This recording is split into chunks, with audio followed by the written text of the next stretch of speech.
I want to know why you have it in you to show up for those men when you refuse to do it for your own wife and kids. Because those men need me.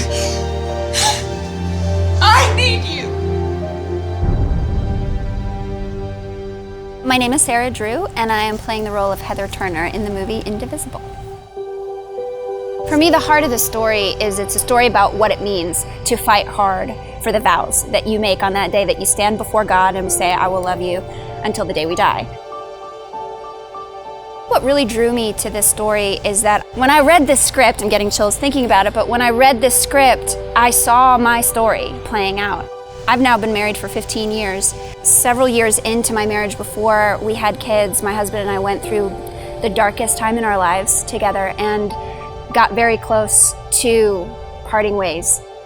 And I remember the feeling of total hopelessness, and it was really hard. It's a really, really, really hard time.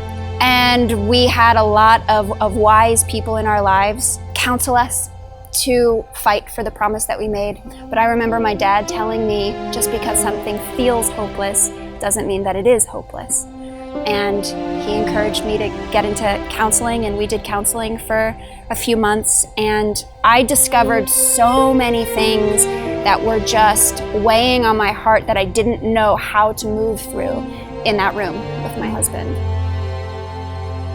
I'm so grateful that I had a community holding me accountable to the promise that I'd made. So grateful that I had a husband who was not willing to give up under any circumstance. And I'm so grateful that we went through what we had to go through, because we came out at the other side with a friendship and a marriage that I had no idea was even possible. I've always wanted to share the incredible hope and beauty and redemption that comes from working hard and trusting God in the midst of pain. And this is the opportunity, like this, I get to do this in this story.